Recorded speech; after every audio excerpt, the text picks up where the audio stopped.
How worried were Biden aides before the former president's disastrous debate last summer? According to Ron Klain, his chief of staff, his concerns could not be overstated. The former Biden chief of staff spoke to the journalist Chris Whipple for his new book that details last year's unconventional race.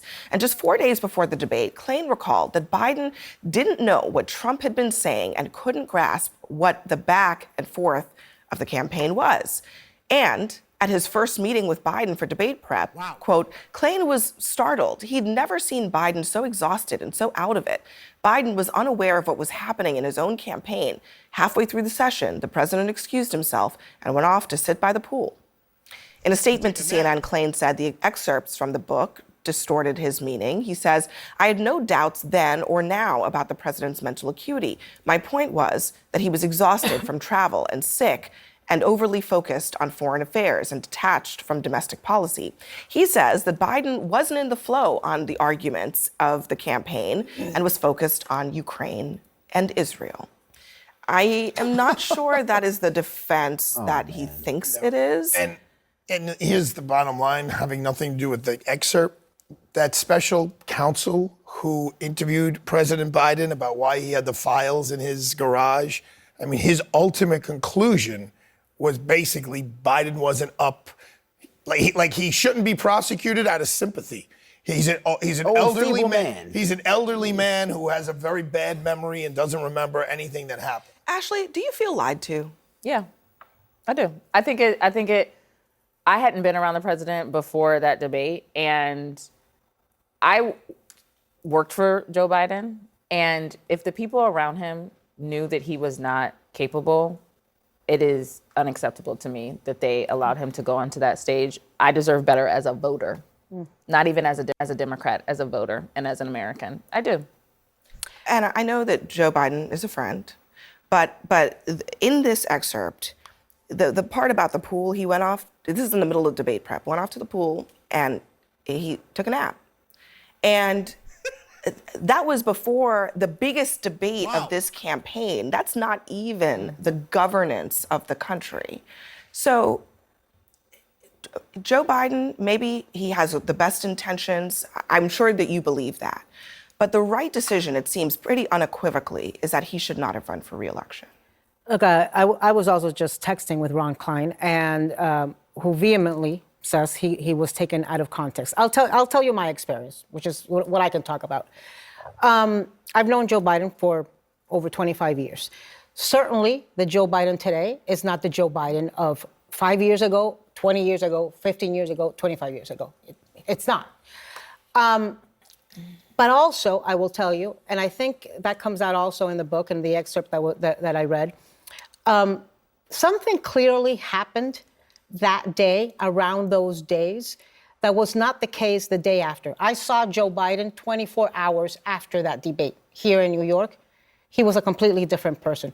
I saw Joe Biden when he came to The View after he dropped out, and he was a completely different person than what we saw at that debate. What happened around those days? I don't know. And can I tell you something?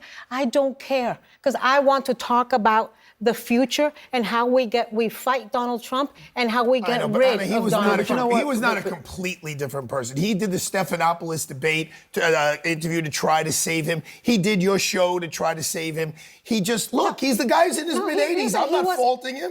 He just wasn't the Joe Biden who was elected 4 years before. He wasn't the one. And his family should have pulled the plug. I said that. Well, they His should own have, family and so should have should pulled his the plug. advisors. I mean, talk about a big cover-up. I mean, we've been talking a lot about Donald Trump lately. I just want to ask a simple question. Who in the heck was running the country?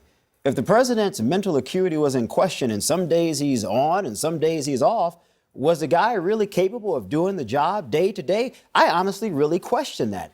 And I think a lot of Democrats who said at the time, oh, Joe Biden is the fittest guy in the world. He could do backflips. He could jump into the pool, run marathons, do 100 push-ups. When every freaking person who saw Joe Biden said, there's no one in hell this guy is physically fit. But they told us, don't believe your lying eyes because we're with him every single day. It wasn't true. One more piece, it wasn't true. Just so people understand the other part of this. Ron Klain was talking about how Joe Biden seemed obsessed with what the world thought of him. Klain wondered, half seriously, according to the book, if Biden thought he was president of NATO instead of the U.S. Quote, he just became very enraptured with being the head of NATO.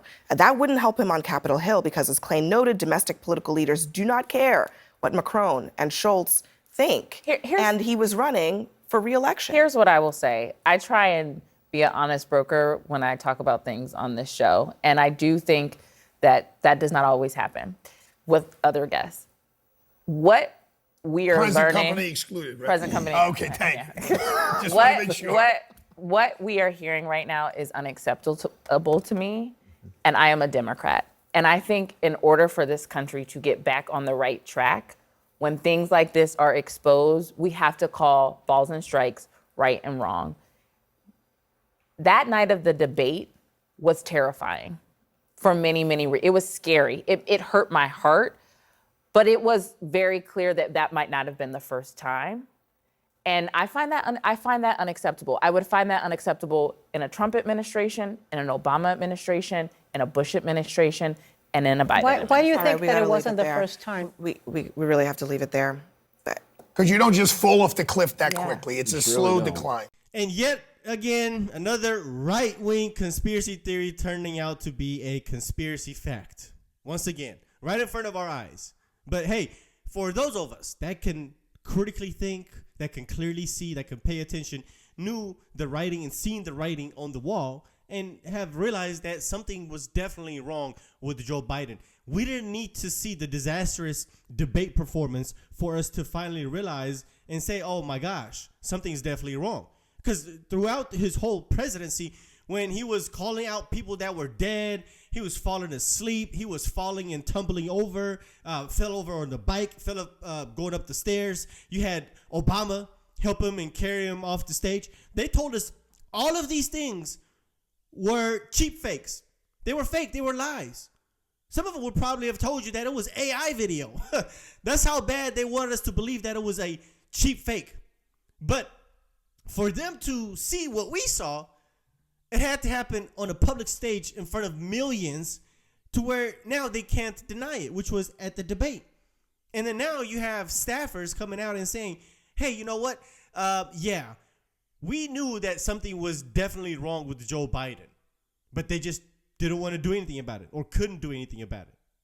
That was the most, this has to be probably one of the biggest political cover-ups to ever exist. The amount of work that the Democrats put in, and also with the help of the mainstream liberal party to cover up the mental decline of Joe Biden, has to be studied and investigated. It's almost on a RICO level. It should be criminal. It should be criminal. The amount of deception and lies that they told. And even Abby Phillips, she's trying to act and pretend as if she wasn't a part of this. It's just hilarious to me. It's just so funny to me. Anytime that we point something out that it gets labeled as a conspiracy, one way or another, it turns out to be a fact. We just keep getting win after win. But hey, this is just another ding on the Democratic Party. Ana Navarro, embarrassing. I just wanted to point that out while she was on the screen. Embarrassing. She calls herself a Republican. Nothing Republican about this woman whatsoever. You even have a Democrat, that woman right there, who's holding these people, or trying to hold these people accountable. But you have a so-called Republican that's making excuses for the Democrats. She might as well just become a Democrat. Just switch over. Just change your political affiliation to Democrat. You are no longer a Republican. Nothing about you represents Republican whatsoever. You're not even a conservative at all. Even the ideas and the ideologies that this woman talks about is extremely progressive. There's nothing conservative about her at all. There's nothing Republican about her at all. But anyway, just wanted to say that. Now, the next question that actually needs the biggest answer to is who was running the country, right? If Joe Biden was not capable, was mentally declining, and some of his staffers were noticing that, during the days, he made a great point. During the days that he wasn't feeling it, during the days that he was taking a nap at the pool, who was running the country? Who was signing paperwork? I do stand by it, and I say this without any personal animus at all. In some ways, I actually kind of feel sorry for Joe Biden. He's in the twilight years of his life. He is not, obviously, has not been in charge for some time. And I know this by personal observation, and now the whole world knows it, and it's been very, very concerning to me over the last, year and a half since I've had this Can you position. tell us a story when you say personal observation? What kind Well, of I thing mean, did you see? it's public now because the Wall Street Journal got it and put it on the front page. But January a year ago, almost exactly a year ago, I had been asked. I became Speaker in October 2023, and there were all sorts of big national security concerns and everything going on. And I started requesting a meeting with the president because I'm kind of old school. I'm a constitutional law guy. Speaker of the House should be able to talk to the president, especially in times of great national interest and calamity. But they wouldn't let me meet with him, and his staff kept giving me excuses. This went on for like 8 or 9 weeks. I'm sorry, Mr. Speaker, he doesn't have time. What are you talking about? I'm second in line of the presidency. He has time. I need to talk to him. We had, I can't say the classified parts, but we had some big national concerns at the time that I was losing sleep over. Finally, I just went to the Hill Press Corps and I said, the president is not being allowed to meet with the speaker. There's a problem. So they started putting pressure on him. Long story short, they finally relented. They invited me to the White House. I show up and I realize it's actually an ambush because it's not just me and the president. It's also Kamala Harris, Chuck Schumer, Hakeem, the CIA director, everybody. And then, so I walked in the Oval and, I know what this is. They're going to hotbox the speaker on Ukraine funding. That's what it was. This is probably third week of January. We sit down, we're in the midst of it, and the whole conversation, and I'm going, we don't need to have this conversation. The president reaches over just like this. We're sitting right next to the fireplace in the Oval, and he grabs my arm and he says, the speaker and I just need a couple minutes together. Would y'all just leave us alone? And I looked up on the faces of some of the staff standing around the wall, and they're like, oh, no, he did it. So he called it. He's the commander-in-chief. So everybody leaves, and he and I are standing awkwardly in the middle of the Oval Office right over the rug by that coffee table. And I said, Mr. President, thanks for the moments. This is very important. I got some big national security things I need to talk to you about that I've heard, and I think you know, and what do we do? But first, real quickly, Mr. President, can I ask you a question? I cannot answer this from my constituents in Louisiana. Sir, why did you pause LNG exports to Europe? Like, I don't understand, liquefied natural gas is in great demand by our allies. Why would you do that? Because you understand, we just talked about Ukraine. You understand you're fueling Vladimir Putin's war machine because they got to get their gas from him, And he looks at me, stunned with this, and he said, I didn't do that. And I said, Mr. President, yes, you did. It was an executive order, 3 weeks ago. And he goes, no, I didn't do that. And he's arguing with me. I said, Mr. President, respectfully, could I go out here and ask your secretary to print it out? We'll read it together. You definitely did that. And he goes, oh, you talk about natural gas. Yes, sir. He said, no, you misunderstand. He said, what I did is I signed this thing we're gonna conduct a study on the effects of LNG. I said, no, you're not, sir. You paused it. I know. I have the export terminals in my state. I talked to those people this morning. This is doing massive damage to our economy, national security. It occurred to me, Barry, he was not lying to me. He genuinely did not know what he had signed. And I walked out of that meeting with fear and loathing because I thought, we're in serious trouble. Who is running the country? I don't know who put the paper in front of him, but he didn't know. Yeah, so what you heard Mike Johnson say is actually the biggest concern that I have is who was it? Who was that one individual? Somebody had to be in charge. It wasn't multiple people. It couldn't have been anybody and just everybody. It had to have been one person that took charge, whether it was Kamala, whether it was Obama, whether it was Nancy. Who was it? We need to know who was the one telling Joe Biden, hey, we got this. Hey, you want to go take a nap? Go ahead and take a nap. We'll take care of this for you. Who was that person? Who was the person that everybody else was listening to?